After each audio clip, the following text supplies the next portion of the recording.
নমস্কার বন্ধুরা, আজ আমি নিয়ে এসেছি মটরশুঁটির একদম নতুন একটি রেসিপি, যেটা গরম ভাত, রুটি, লুচি, পরোটা সব কিছুর সাথে খেতে দুর্দান্ত লাগে।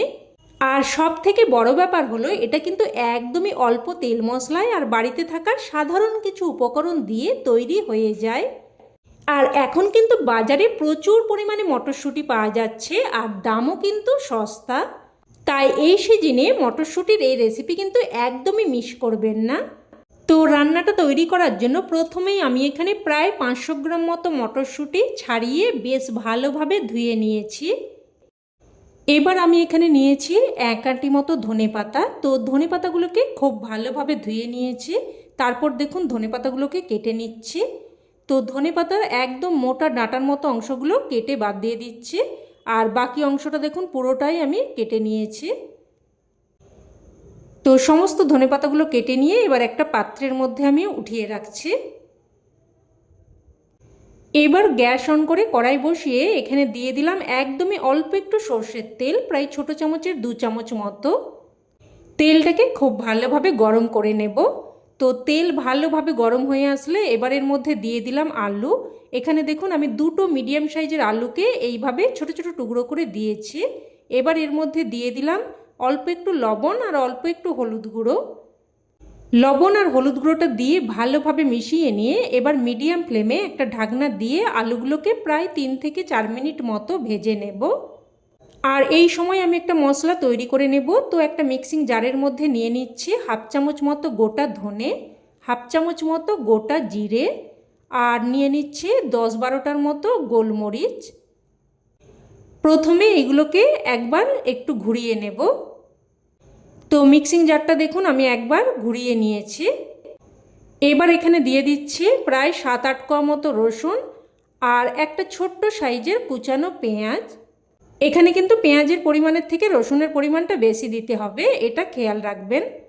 তো দেখুন সব কিছুকে এইরকম একটু দানা মতো রেখে পেস্ট করে নিয়েছি। এবার এদিকে প্রায় কিন্তু 3 থেকে 4 মিনিট মতো হয়ে গেছে। তো ঢাকনা তুলে নিলাম আর আলুগুলো দেখুন হালকা ভাজা মতো হয়েছে। এবার এখানে মটরশুঁটিগুলো দিয়ে দিচ্ছি।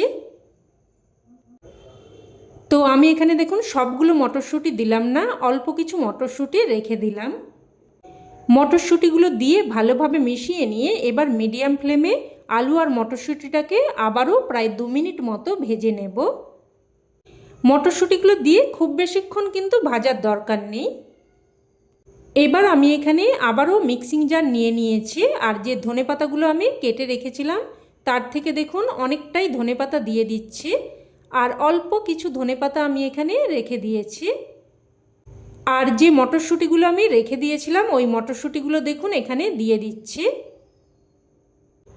আর সাথে দিয়ে দিচ্ছি 2টো কাঁচা লঙ্কা, তবে ঝালটা কিন্তু অবশ্যই আপনারা আপনাদের স্বাদ অনুযায়ী দিয়ে দেবেন। তো ধনেপাতা, কাঁচা লঙ্কা আর মটরশুঁটির দেখুন একটা পেস্ট বানিয়ে নিলাম। এবার এটাকেও এক সাইডে রেখে দিচ্ছি।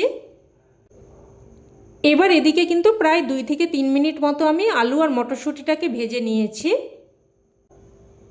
এবার এগুলো উঠিয়ে নিচ্ছি। উঠিয়ে নিয়ে আবারও ওই কড়াইয়ের মধ্যে দিয়ে দিচ্ছি প্রায় ছোট চামচের 2 চামচ মতো সর্ষের তেল। এই রান্নাটাতে কিন্তু খুব বেশি তেল দেওয়ার প্রয়োজন নেই। তো ফোড়নে দিয়ে দিলাম 1/2 চামচ মতো গোটা জিরে আর 1/2 চামচ মতো কালো সর্ষে।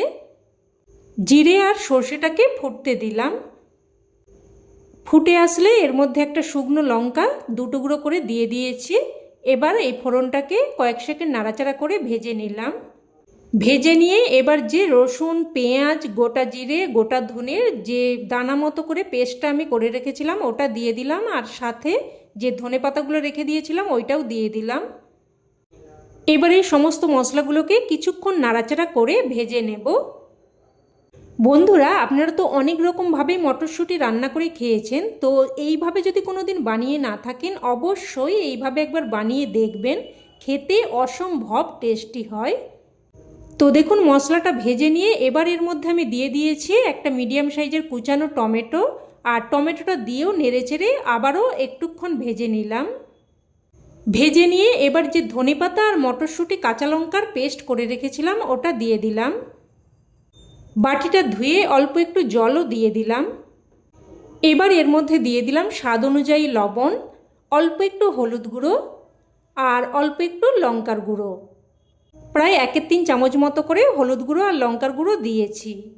আর আবারও বলছি, লবণ আর ঝালটা কিন্তু অবশ্যই আপনারা আপনাদের স্বাদ অনুযায়ী দিয়ে দেবেন। তো এবার সমস্ত মশলা নাড়াচাড়া করে বেশ ভালোভাবে কষিয়ে নেব। তো দেখুন মশলাটাকে কিন্তু বেশ ভালোভাবে কষিয়ে নিয়েছি। আর মশলা যতই ভালোভাবে কষাবেন রান্নার স্বাদ কিন্তু ততই বেড়ে যাবে। এবার এর মধ্যে ভেজে রাখা আলু আর মটরশুঁটিটা দিয়ে দিলাম। আলু আর মটরশুঁটিটা দিয়েও কিন্তু বেশ ভালোভাবে কষিয়ে নেব। আর যাতে মশলাটা ভালোভাবে কষানো যায় তার জন্য কিন্তু অল্প একটু জলও দিয়ে দিলাম। তো সব কিছু নাড়াচাড়া করে মিশিয়ে নিয়ে একটা ঢাকনা দিয়ে দিয়ে মশলাটাকে ভালোভাবে কষিয়ে নেব। তো প্রায় 2-3 মিনিট মতো ঢাকনা দিয়ে দিয়ে রান্না করে নিয়েছি।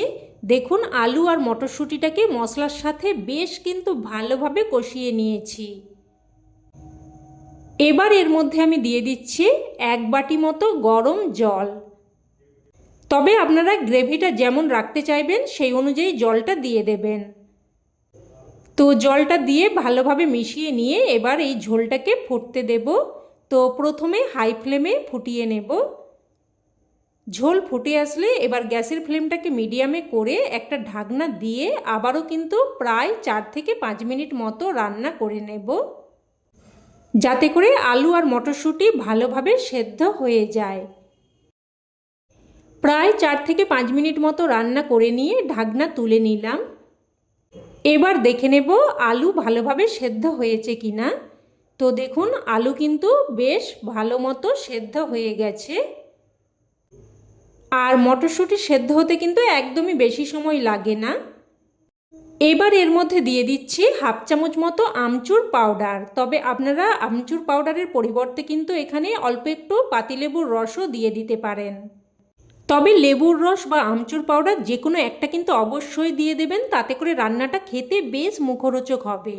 আর এখানে আমি স্বাদের ব্যালেন্সের জন্য অল্প একটু চিনিও দিয়ে দিয়েছি।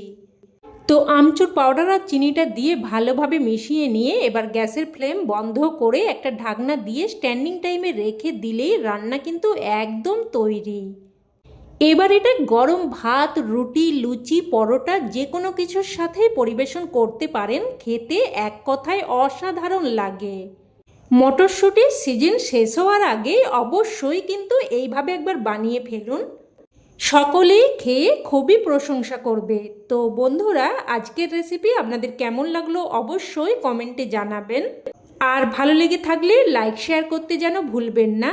আর চ্যানেলের নতুন বন্ধু হয়ে থাকলে চ্যানেলটিকে অবশ্যই করে সাবস্ক্রাইব করে নেবেন। তো আজ তাহলে এই অবধি, আবারও অন্য কোনো নতুন রেসিপিতে দেখা হবে। ততক্ষণে সকলে ভালো থাকবেন, সুস্থ থাকবেন আর সকলকে ধন্যবাদ।